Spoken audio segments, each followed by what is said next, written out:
There's no magic wand that is going to completely restore your gut health after taking antibiotics, but there are things that you can do to mitigate the damage.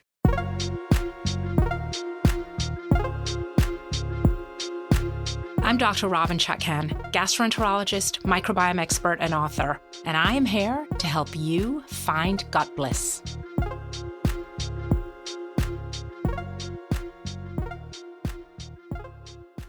On today's show, the 10 most important steps to restore your gut health after taking antibiotics.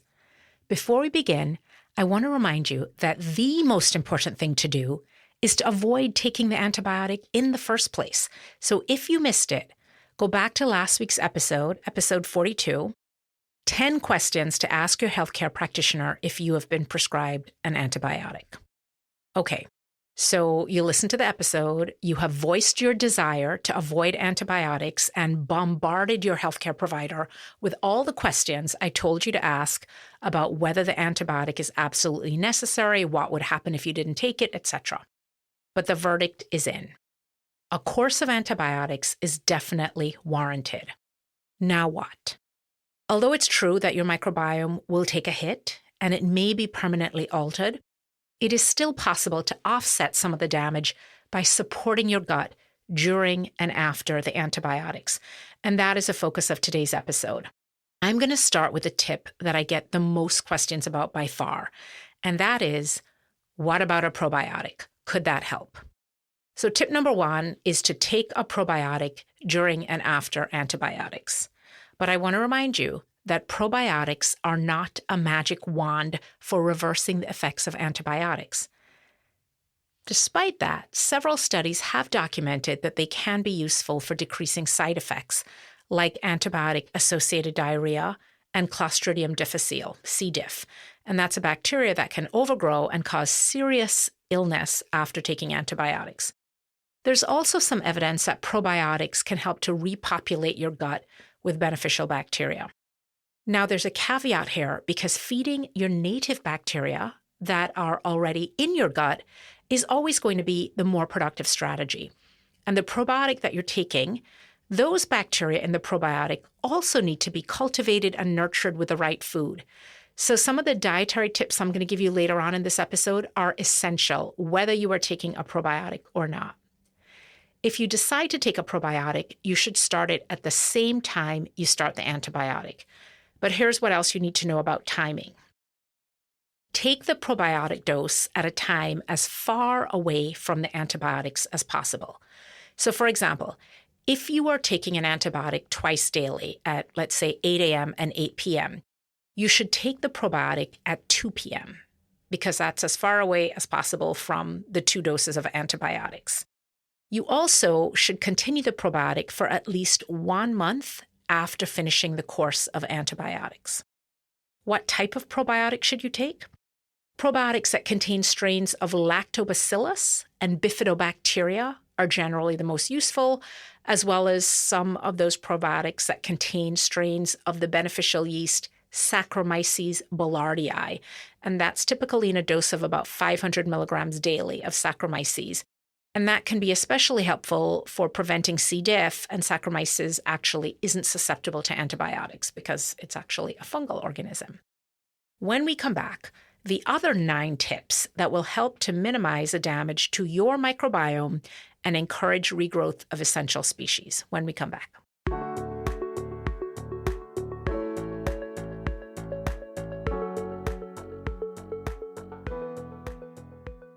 The Gut Bliss podcast is brought to you by VisBiome, my first and quite frankly, my only choice for a probiotic. Whether you're dealing with irritable bowel syndrome or just looking to restore your gut health, VisBiome can help. It's a medical food for the dietary management of IBS and gut inflammation. Backed by science and clinically vetted by thousands of my own patients. Find your gut bliss with VisBiome. Go to visbiome.com/gutbliss and use discount code GUTBLISS at checkout. Tip number 2. Request a narrow-spectrum antibiotic. And you might remember that this was question number 8 from last week's episode on 10 questions to ask your healthcare practitioner if you have been prescribed an antibiotic. So if you ask that question, the question being, could I take a more narrow spectrum antibiotic like penicillin? And the answer is yes. Then this is a great strategy to help reduce the impact on your microbiome. And here's how this works. Taking a narrow spectrum antibiotic will minimize damage to your microbiome by targeting a narrower range of bacteria. So broad spectrum antibiotics kill off more species of bacteria. And sometimes they're necessary because they're not sure what particular bacteria they're trying to target. But when you use a broad spectrum antibiotic, that targets more pathogens, but also kills off more of your essential good bacteria. So ideally, you would have culture and sensitivity results from either urine or stool or sputum or blood or skin or some other body part, depending on the type of infection. And those results will reveal which bacteria are present and which antibiotics they are sensitive to. And that will allow your doctor to prescribe a narrow spectrum antibiotic that is still going to be effective against a pathogen, rather than a broad spectrum antibiotic that is going to needlessly kill off a lot of your good bacteria. Having those culture results before you start the antibiotic therapy ensures that the infection you're being treated for is actually sensitive to the antibiotic you're taking, and that can help avoid retreatment with additional course of antibiotics. So this is an important tip to know about ahead of time before you start the antibiotic. And I can tell you there are countless times when I see patients and they're like, okay, I took 5 courses of antibiotics for this sinus infection. And I'm like, 5 courses? And they're like, well, I went in and they gave me this particular antibiotic, but then I still wasn't getting better. So they switched to a second one. And then they finally did a swab and they gave me a third one. But then the swab results came back and it looked like something else, antibiotic number 4, was more effective. And then ultimately they switched to the more specific one. So if you know ahead of time what bacteria you are treating, and there's something called I&D, identification and susceptibility testing. And it's really critical information that can help the prescriber pinpoint which particular bacteria they're trying to treat, and sometimes even more importantly, what antibiotic that bacteria is actually susceptible to, which antibiotic is going to be effective against it. Tip number 3, eat prebiotic foods to support your microbiome. What do I mean by prebiotic foods? I mean foods that will feed your bacteria. And these are typically foods that are high in fiber. And so they're especially important when you are taking an antibiotic, because not only do they provide food for your microbes, but they also help to promote species diversity. And species diversity is really important for overall health, and it can decrease dramatically after a course of antibiotics. Fermented foods like sauerkraut and kimchi feed your gut bacteria. They're high in fiber, but they also provide additional live microbes themselves because you get more bacteria produced during the fermentation process.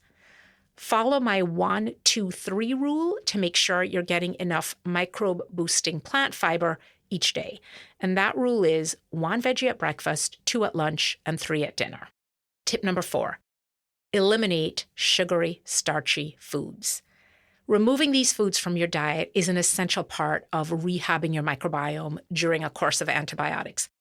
And it's particularly important when you are on the antibiotic because foods and drinks that are high in sugar, and they may not be straight up sugary foods, but they may be starchy foods that are broken down into simple sugars in the gut, they send undesirable yeast species into a feeding frenzy. And that can worsen the microbial imbalance that's induced by the antibiotics. If you are prone to yeast infections, following a pretty strict anti-yeast diet that is going to basically exclude sugar while you are on the antibiotic and maybe for a month afterwards may be advisable. If you're somebody who's had, for example, vaginal yeast infections every time you take an antibiotic, or a lot of thrush, a lot of yeast overgrowth in the mouth. Tip number 5, eat lots of yeast-fighting foods. Antibiotics are the main cause of yeast overgrowth. And if you want to learn more about a more holistic and successful approach to managing yeast overgrowth, check out episode 29 of the Gut Bliss podcast. Foods that have significant anti-yeast properties include onion, garlic, seaweed, rutabaga, pumpkin seeds, and coconut oil. Make sure you are incorporating lots of these foods into your diet while you are taking the antibiotics. Okay, so we have covered the first 5 things on the list. When we come back, the second half of my 10 tips on what to do after taking antibiotics to restore your gut health.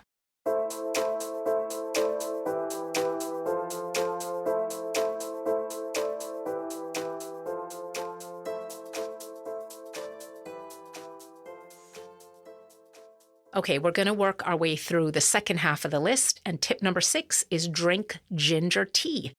Ginger has a soothing effect on your digestive system, and it can help to reduce gas and bloating that are associated with taking an antibiotic. Here's what I recommend. Peel a 1 to 2 inch piece of fresh ginger root and cut it into small pieces, and then put it in a pot or a teapot. Add 2 to 3 cups of boiling water and let it steep for 20 to 30 minutes. Then strain it and serve, and you can drink this throughout the time you're taking the antibiotics. Tip number 7, use bentonite if you are having loose stool. Medicinal clay has been used as far back as ancient Mesopotamia. Bentonite clay is a form of medicinal clay, and it can help to treat antibiotic-associated diarrhea by thickening your stool. And it also has antibacterial and antifungal effects. It's active against E. coli and Staphylococcus aureus and Candida. You want to use 1 tablespoon of bentonite clay, and it doesn't have a super strong taste, but you can mix it with a tablespoon of unsweetened applesauce if you want to sort of have it be more palatable. And you can use that 1 to 2 times daily until the symptoms of antibiotic-associated diarrhea are alleviated. So until the stool starts to become more normal and more formed. But here's the thing. You have to make sure to separate the clay from the antibiotic you're taking and from any probiotic or any other medication, because the clay can bind those substances and reduce their efficacy. And of course, you want to stop using the clay if you become constipated. Tip number 8. Make a mushroom tea. Shiitake and maitake mushrooms have been used as medicine by various cultures throughout the world for thousands of years. They have significant immune-boosting properties and antifungal effects. Here's what I recommend. Chop 2 dried mushroom caps into small pieces. Add them to a small kettle or a pot of water, about 4 cups of water, and bring to a boil. Then reduce the heat, cover, and simmer for about 30 minutes, and then strain and serve. And you can drink this mushroom tea daily while you're taking the antibiotics, sort of like the soothing ginger tea. Tip number 9, support your liver. You know how when you get certain medications, it will say on the bottle with the instructions from the pharmacy, avoid alcohol? Well, there's a reason for that. Antibiotics, like many drugs, are broken down in your liver. So it is critically important to make sure that your liver is supported and that it's as healthy as possible when you are taking a course of antibiotics in order to avoid additional strain on your liver and possible liver damage. Dark green leafy vegetables like kale, spinach, and collard greens, as well as vegetables like broccoli and beets and artichokes, can help keep your liver healthy and promote the production of healthy bile. Avoiding alcohol is essential while you're on antibiotics because obviously that is going to increase the likelihood of liver toxicity. And one of the things I want you to know is that one of the top causes of liver damage is actually medication. It's toxicity from medication. And much of the time, that toxicity is accentuated by alcohol. So this is a real threat to your liver, and you need to take this really seriously. Okay, tip number 10, my final tip. Skip the acid suppression. Blocking stomach acid while you are taking an antibiotic is a recipe for literally microbial disaster, because a lack of stomach acid leaves you vulnerable to overgrowth of problematic bacteria like C. diff that can lead to serious infection. So taking an antibiotic is already a risk factor for C. diff, but if you are taking an antibiotic and an acid blocker, that dramatically increases your risk. If you think that you are going to need an antibiotic and you are on an acid blocker, you should plan to stop it at least 72 hours beforehand and stay off it while you are on the antibiotic to allow your stomach acid levels to return to normal. And of course, you want to do that with the help of your healthcare practitioner, whoever prescribed the acid suppression in the first place.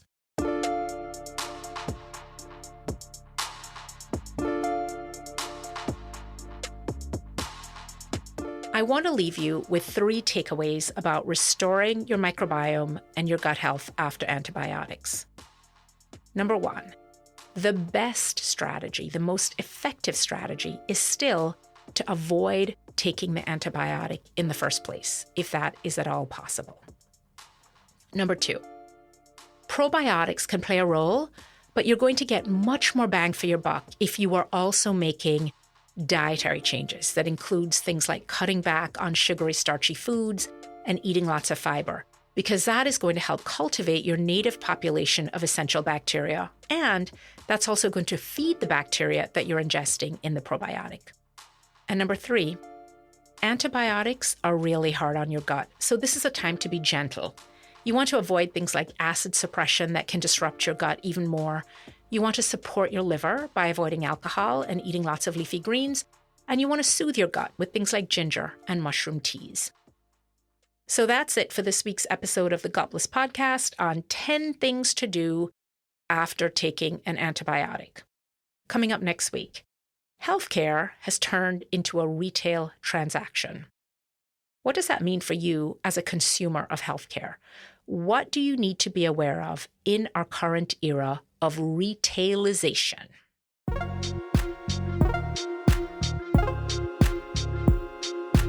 Go to gutbliss.com for my free 7-day microbiome reboot course.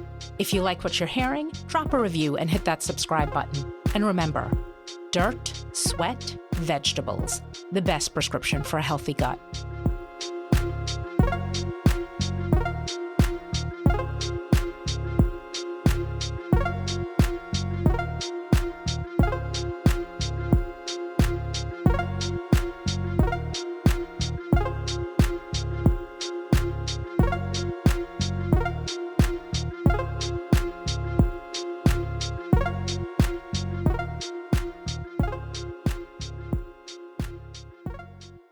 The information presented in this show is not meant to be medical advice. Consult your doctor before making any decisions about your health. The patients discussed are real people, but names and identifying features have been changed to protect their privacy.